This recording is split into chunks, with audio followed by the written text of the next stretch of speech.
And we'll start with the next January 6th committee hearing scheduled for next Tuesday. Our next guest previews that in his latest reporting for The Guardian. He talks about an overlooked portion of testimony of White House aide Cassidy Hutchinson.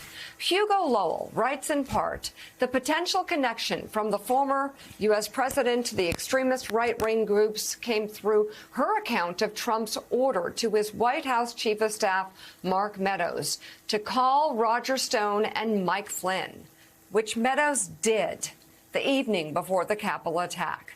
Trump's order to Meadows, even though Hutchinson said she did not know what was discussed, is significant because it shows the former president seeking to have a channel to two figures with close ties to the leaders of far-right Proud Boys and the Oath Keepers.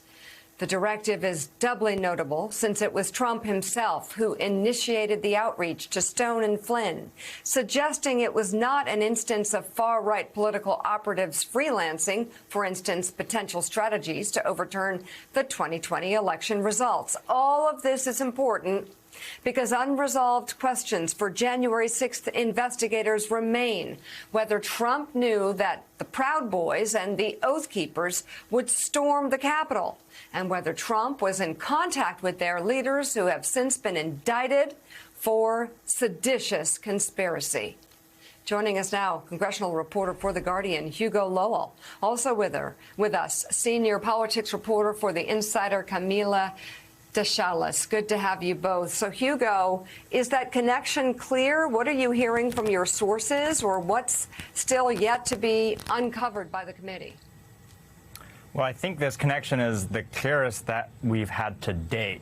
And as I said in the reporting, I think it's really significant, right? We've spent a lot of time focusing on Trump's connections to Mark Meadows and John Eastman and how they had this political plan to stop the certification on January 6th. But then if you step back and look at what was happening on January 5, Trump knew by then that his vice president was not going to play ball, that he was not going to stop the certification. And so you can kind of get a insight into what Trump's frame of mind was. He was calling around, or he was trying to get Mark Meadows, his chief of staff, to call around and see, what other plans were in the works for January 6th. And then Cassidy Hutchinson fills in that blank for us. Well, he was ordering Meadows to call Stone and Mike Flynn. And these are two figures with extensive ties to the extremist groups that stormed the Capitol. I mean, Roger Stone has close ties to the Proud Boys way before the election was called for Joe Biden. I mean, they worked very closely together. Enrique Tarrio, his former national chairman, was kind of personal friends at one point with Roger Stone.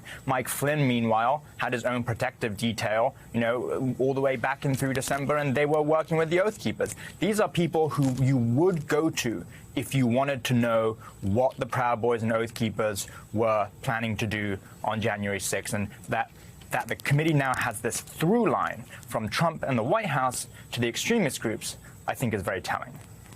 John Camila.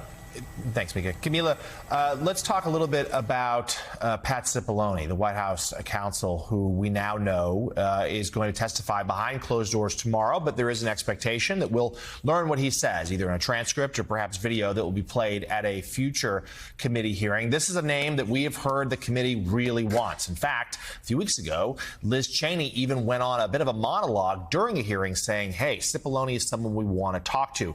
Set the stakes for us. What are the expectations here from the committee as to what they hope they'll hear from Cipollone and how it could help better make the case against Donald Trump? So the stakes are very high about what is going to come out of his testimony before the committee. Federal prosecutors I've talked to are hoping that he really sets more evidence about what Trump's state of mind was before the January 6th insurrection took place and the days after. You heard from the testimony with Cassidy Hutchinson how he privately warned her about what possible crimes they could commit if Trump went to the Capitol Hill. So that is very significant. And even with her testimony, federal prosecutors I talked to say it's really not enough for the Justice Department to go forward and charge Trump, but it's really significant if you have his former White House counsel really set the scene about what Trump's state of mind was and what his intent was and whether he really warned him before the January 6th insurrection about what could take place. That's very significant if they do decide to formally prosecute the former president. So, Camila, that's the big picture from Washington. Let's look a little closer at Georgia. That's what you're writing about. Your latest for Insider analyzes the latest moves in the Georgia grand jury investigation into Trump's inner circle, one we've been talking about some this morning. You write this: Fulton County District Attorney Fani Willis is ramping up her investigation into former President Donald Trump after the special grand jury issued several subpoenas to members of his inner circle. The moves could bring her one step closer to announcing whether she will formally charge Trump, a decision that could come as early as this fall. The 17-month-long Fulton County investigation poses one of Trump's most pressing legal challenges, which focuses on whether he or his top advisors may have violated state laws against soliciting election fraud and racketeering. So, Camila, we heard from Fani Willis in an interview yesterday saying she has not ruled out issuing subpoenas to anyone around President Trump, including perhaps the former president himself. So what is the peril for Donald Trump in Georgia as he goes up against this DA?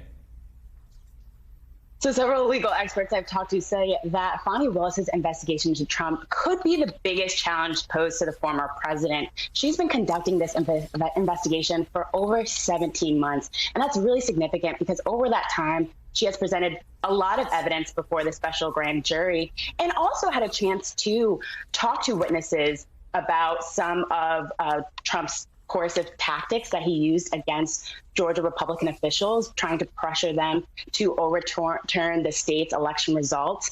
But it's just to say that this is not the first time she's handled such a high-profile case. She's handled several in her past. I've talked to several people in her inner circle, and they say that she will not fold under pressure, that she really wants to do a due diligent job in really ensuring that she has enough evidence to really understand the scope and the magnitude of this investigation and whether there's enough evidence to formally charge the former president. So, Hugo, there's certainly been an expectation among many that that case in Georgia may provide most legal peril for the former president and his allies. But let's shift back to where you are there in Washington and set the scene for us about what we're going to hear from the committee next week. As mentioned, of course, on Tuesday, we're going to hear from them about the links between Trump World and these hate groups, the Proud Boys, Oath Keepers, etc. But they're also setting the stage for at least one more hearing, where they will paint a picture of what Trump did for those nearly 3 hours when his supporters were committing violence in his name at the U.S. Capitol. But we also know the committee can be nimble.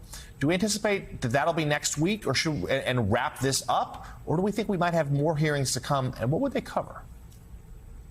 I think there's a possibility that there might be an extra hearing maybe sandwiched in between this one coming up on Tuesday and the final one, which we anticipate to be about the 187 minutes of the Capitol attack, where, as we all know, Trump sat in the Oval Office and then in the White House dining room, effectively not doing anything or calling off the rioters. And one of the potential topics that I understand have been floated kind of internally is whether to look at the different groups and what they were planning for January 6th with respect to the Willard Hotel. You know, we've been talking about this for 11 months, the Trump war rooms at the Willard Hotel, where Steve Bannon and Giuliani and John Eastman were setting up shop in one set of suites to try and stop the certification, and then Roger Stone in a different war room of his own, and then Alex Jones coming to the Willard Hotel. And the committee is very interested in trying to show the American people how these different groups interacted, how they had different agendas for January 6th, how they were competing with each other. They all wanted to see Trump back in the Oval Office, but they all had different ways to do it, and it became this real power tussle. And it will be interesting to see whether they do a separate hearing on that, or whether they kind of amalgamate that into either the Proud Boys hearing on Tuesday or the final hearing. But certainly Representative Raskin and other members of the Select Committee have, previewed the fact that we may get more hearings later on in the summer or in the fall. So, as you say, the committee is very nimble, and we may see more.